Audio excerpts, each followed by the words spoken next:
How to cook the perfect lasagna using 3 of the 5 mother sauces. Hello everybody and welcome back to my masterclass, and today we're going to be doing another practice dish. So in the last unit we've had an in-depth look at mother sauces and stocks, and now we're going to get to put them into practice. So we're going to do a very simple dish, and it's just to illustrate how these sauces can come into play. So the mother sauces we're going to be using today are a tomato sauce, a Espanol and a bechamel.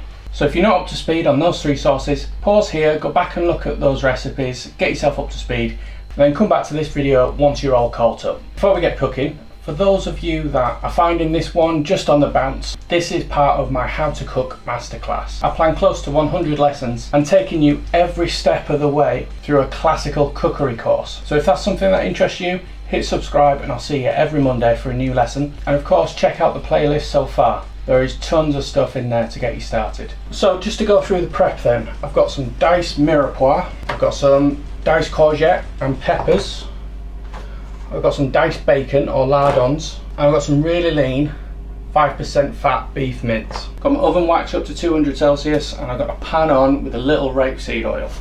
And of course I've got my sauces as mentioned, some lasagna sheets, I'm just going to use dry for today, and some cinnamon. So we're going to start off by sauteing this mirepoix. So just a reminder, this is diced onion, celery, carrot, I've got some garlic in here as well, and that's just going to go in. Pop the lid on just so you can still hear me talking, because this does sizzle a bit, but you don't have to worry about that, you can quite easily do without. So once that's started to soften down, create a little space in the middle of the pan and go in with your lardons and just let them brown off ever so slightly over 2-3 minutes. Now if you ever looked up a lasagna recipe before, or you've ever cooked it, you might find there's some recipes that's like, oh, fry the meat, take it out, fry the veg, blah blah blah. Again, this is just an illustration to get you practicing the techniques, but also in some dishes, which I believe this one is, it's just creating an extra few steps that don't really deliver enough bang for your buck to warrant them. There are some dishes where it's necessary, but for this one I won't worry too much about that. So a couple of minutes and the bacon's already started to brown off. I'm going to add in the rest of my vegetables, and you'll notice after every addition, every new ingredient, there's a pause, there's a little bit of cooking. So what I'm doing is we're creating layers of flavour. That's a technique that helps create the depth when it hits your mouth, and it goes through phases. So with this dish you'll maybe get creamy first, then the meaty taste comes through, then the tomato hits at the end. This is one of the techniques that helps develop that. Alright, so now we've got all the vegetables nicely softened down, the bacon's browned off, I'm going to add in my mince.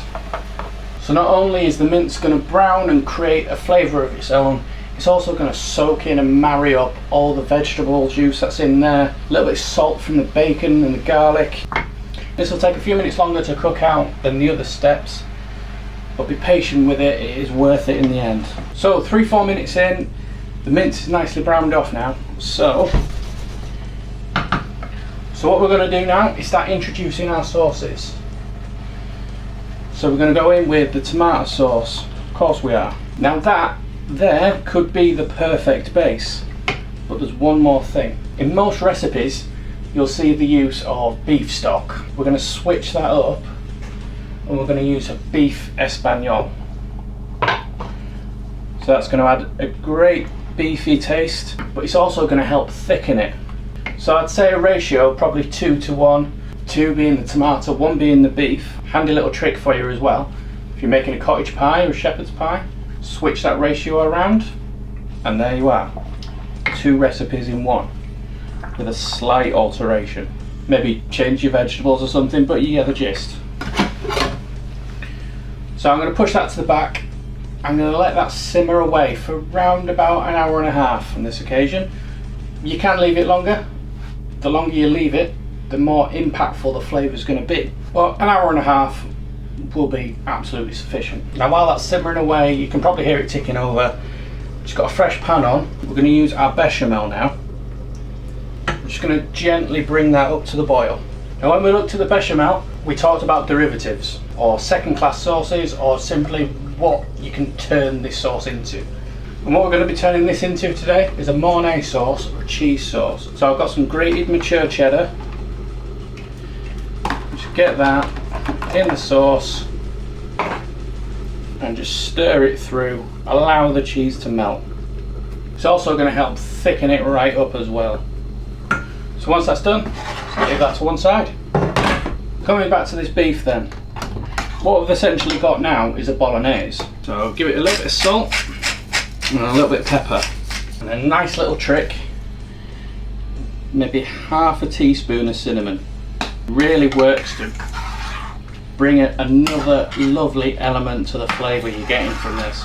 We've now got the two key elements to build our lasagna. Just for ease, I've got one of these foil trays. Makes washing up after a hell of a lot easier, so for stuff like this, I quite like using these. Now you can build this really in any order you like. General consensus is the bechamel sauce goes on the top, but really the world's your oyster. What I tend to do is put a bit of the cheese sauce at the bottom, just enough to cover it, and then in with some dry lasagna sheets. These are easy cook ones, so they don't need pre-soaking or anything. And we'll cover making pasta sheets a little bit later on in the course, so don't worry too much about it. Dry one's perfectly fine for now, at this stage. Then a layer of the bolognese. Now just to get the right level of consistency, so that way you try and serve it, it doesn't just fall everywhere. I tend to just go with 1 spoonful per sheet of pasta that I've put in, and then spread it out.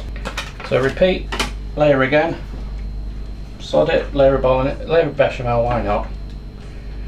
Really is no rules. If you like it, have it. And then final layer of pasta. If you've got any gaps like that, just break a piece off. Some dishes the corners can be a pain, but yeah, just break the pieces and fill in the gaps. It's a bit like a mosaic.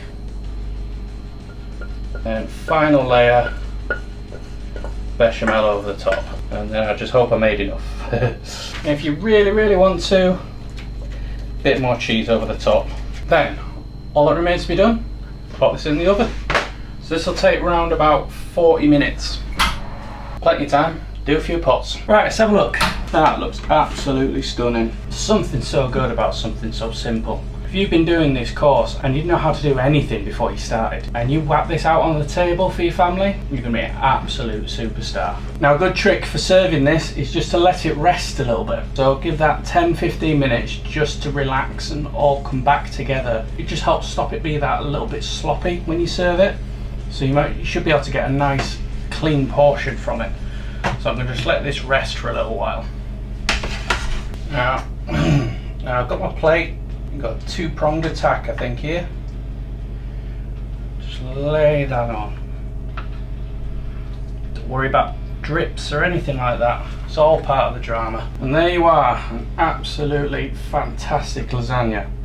When something so simple is that good, you don't need any tricks or gimmicks. All about absolutely banging flavour. I hope this video has helped you realise how important mother sauces are, but also once you know how to do them, how much they can help and enhance and deliver amazing results.